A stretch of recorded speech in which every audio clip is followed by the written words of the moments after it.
ನಮಸ್ಕಾರ ಸ್ನೇಹಿತರೆ. ಯುಗಾದಿ ದಿನ ನಾವು ಬೇವು ಬೆಲ್ಲ ಯಾಕೆ ತಿನ್ನುತ್ತೇವೆ ಗೊತ್ತಾ?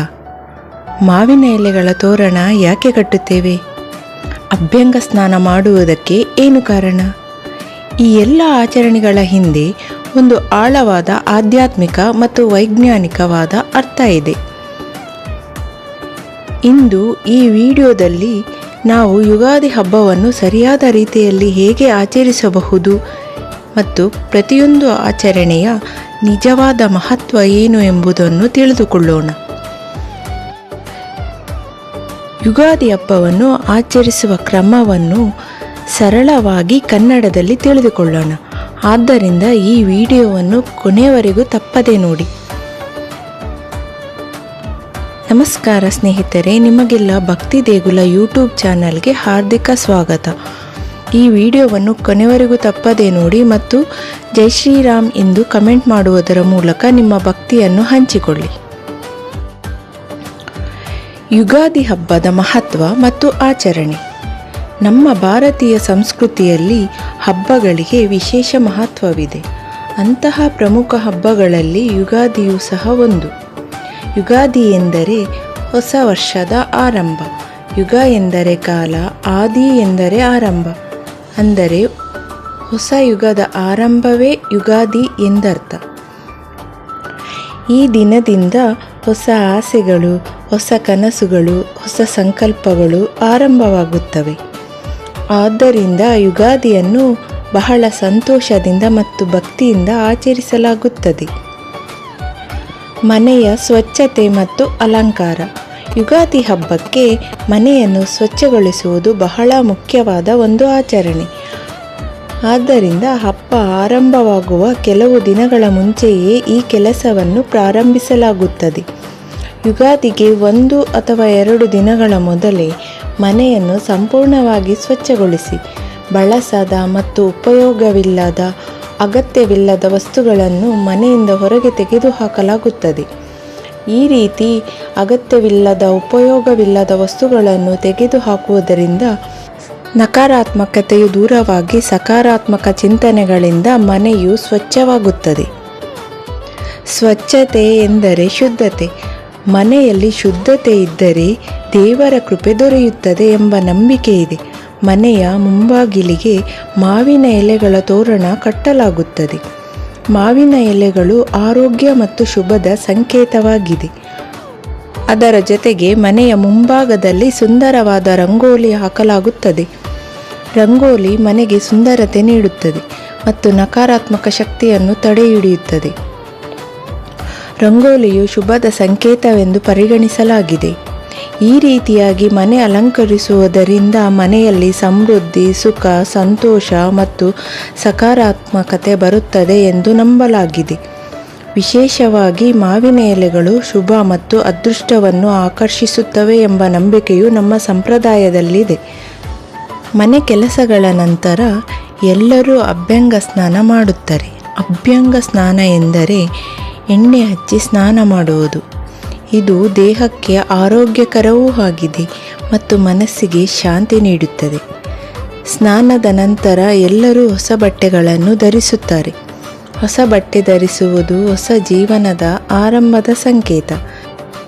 ಮನೆಯ ದೇವರ ಕೋಣೆಯನ್ನು ಶುದ್ಧೀಕರಿಸಿ ಅಲಂಕರಿಸಲಾಗುತ್ತದೆ. ದೇವರ ಫೋಟೋಗಳನ್ನು ಮತ್ತು ವಿಗ್ರಹಗಳನ್ನು ಹೂಗಳಿಂದ ಅಲಂಕರಿಸಲಾಗುತ್ತದೆ. ಹಣ್ಣುಗಳು ಮತ್ತು ತಾಂಬೂಲವನ್ನು ಇಡಲಾಗುತ್ತದೆ. ಅದರ ಜೊತೆಗೆ ದೀಪಗಳನ್ನು ಬೆಳಗಲಾಗುತ್ತದೆ. ದೀಪದ ಬೆಳಕು ಮನೆಯಲ್ಲಿ ಶಾಂತಿ ಮತ್ತು ಶುಭವನ್ನು ತರುತ್ತದೆ ಎಂದು ನಂಬಲಾಗಿದೆ. ದೇವರ ಪ್ರಾರ್ಥನೆ. ಯುಗಾದಿ ದಿನದಂದು ಬ್ರಹ್ಮ, ವಿಷ್ಣು ಮತ್ತು ಇತರ ದೇವತೆಗಳಿಗೆ ಭಕ್ತಿಯಿಂದ ಪ್ರಾರ್ಥನೆ ಸಲ್ಲಿಸಲಾಗುತ್ತದೆ. ಯಾಕೆಂದರೆ ಪುರಾಣಗಳ ಪ್ರಕಾರ ಈ ದಿನವೇ ಬ್ರಹ್ಮದೇವರು ಸೃಷ್ಟಿಯನ್ನು ಆರಂಭಿಸಿದ ದಿನ ಎಂದು ಹೇಳಲಾಗುತ್ತದೆ. ಆದ್ದರಿಂದ ದೇವರಿಗೆ ಧೂಪ, ದೀಪ, ನೈವೇದ್ಯ ಅರ್ಪಿಸಿ ಕುಟುಂಬದ ಎಲ್ಲರೂ ಸೇರಿ ಪ್ರಾರ್ಥನೆ ಮಾಡುತ್ತಾರೆ.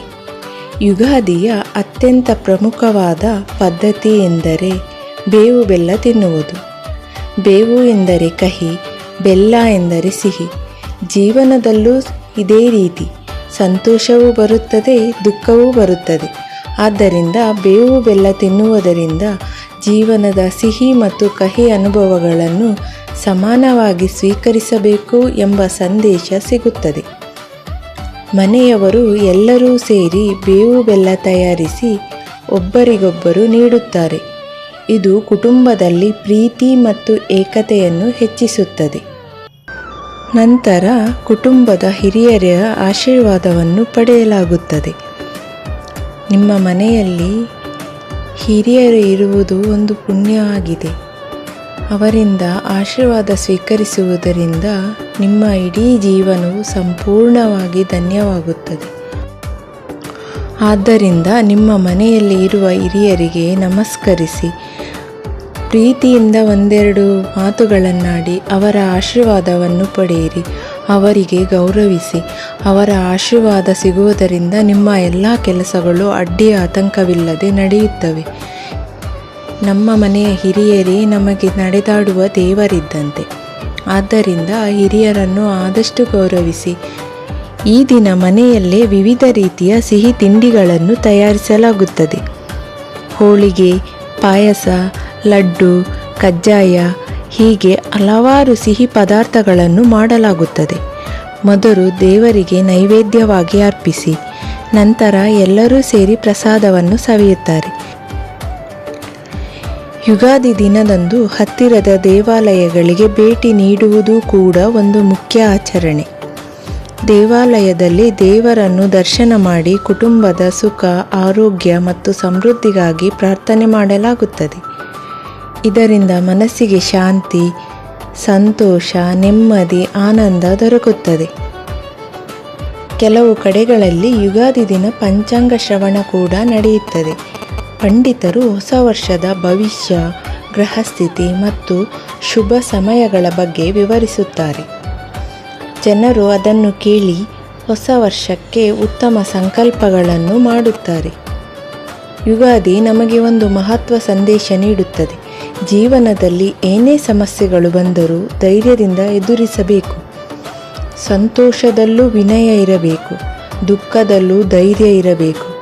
ಹೊಸ ವರ್ಷವನ್ನು ಒಳ್ಳೆಯ ಆಲೋಚನೆಗಳೊಂದಿಗೆ, ಹೊಸ ಆಶಯಗಳೊಂದಿಗೆ ಆರಂಭಿಸಬೇಕು. ಯುಗಾದಿ ಹಬ್ಬವು ನಮ್ಮ ಸಂಸ್ಕೃತಿ, ಸಂಪ್ರದಾಯ ಮತ್ತು ಕುಟುಂಬದ ಪ್ರೀತಿಯನ್ನು ಒಟ್ಟಿಗೆ ಕೊಂಡೊಯ್ಯುವ ಒಂದು ಸುಂದರವಾದ ಹಬ್ಬ. ಈ ಯುಗಾದಿಯು ನಿಮ್ಮ ಜೀವನದಲ್ಲಿ ಆರೋಗ್ಯ, ಸಂತೋಷ ಮತ್ತು ಸಮೃದ್ಧಿ ತರುವುದಾಗಿ ಆಶಿಸುತ್ತೇವೆ. ಎಲ್ಲರಿಗೂ ಯುಗಾದಿ ಹಬ್ಬದ ಹಾರ್ದಿಕ ಶುಭಾಶಯಗಳು. ಧನ್ಯವಾದಗಳೊಂದಿಗೆ ಭಕ್ತಿ ದೇಗುಲ ಯೂಟ್ಯೂಬ್ ಚಾನಲ್ ತಂಡ. ಯುಗ ಯುಗ ಕಳೆದರೂ ಯುಗಾದಿ ಮರಳಿ ಬರುತ್ತಿದೆ. ಹೊಸ ವರುಷಕ್ಕೆ ಹೊಸ ಹರುಷವ, ಹೊಸತು ಹೊಸತು ತರುತ್ತಿದೆ. ಹೊಂಗೆ ಹೂವ ತೊಂಗಳಲ್ಲಿ ಭಂಗದ ಸಂಗೀತ ಕೇಳಿ ಮತ್ತೆ ಕೇಳ ಬರುತ್ತಿದೆ. ಬೇವಿನ ಕಹಿ ಬಾಳಿನಲ್ಲಿ ಹೂವಿನ ನಸುಗಲ್ಪು ಸೂಸಿ ಜೀವ ಕಳೆಯ ತರುತ್ತಿದೆ. ವರುಷಕ್ಕೊಂದು ಹೊಸತು ಜನ್ಮ, ಹರುಷಕ್ಕೊಂದು ಹೊಸತು ನೆಲೆಯು. ಅಖಿಲ ಜೀವ ಜಾತಕ್ಕೆ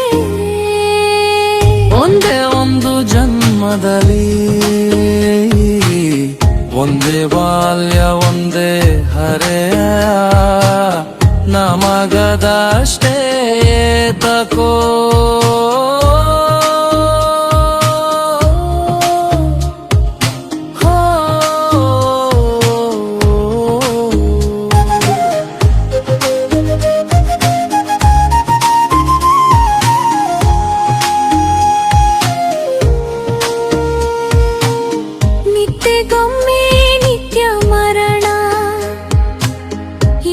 ಸಲ ನವೀನ ಜನ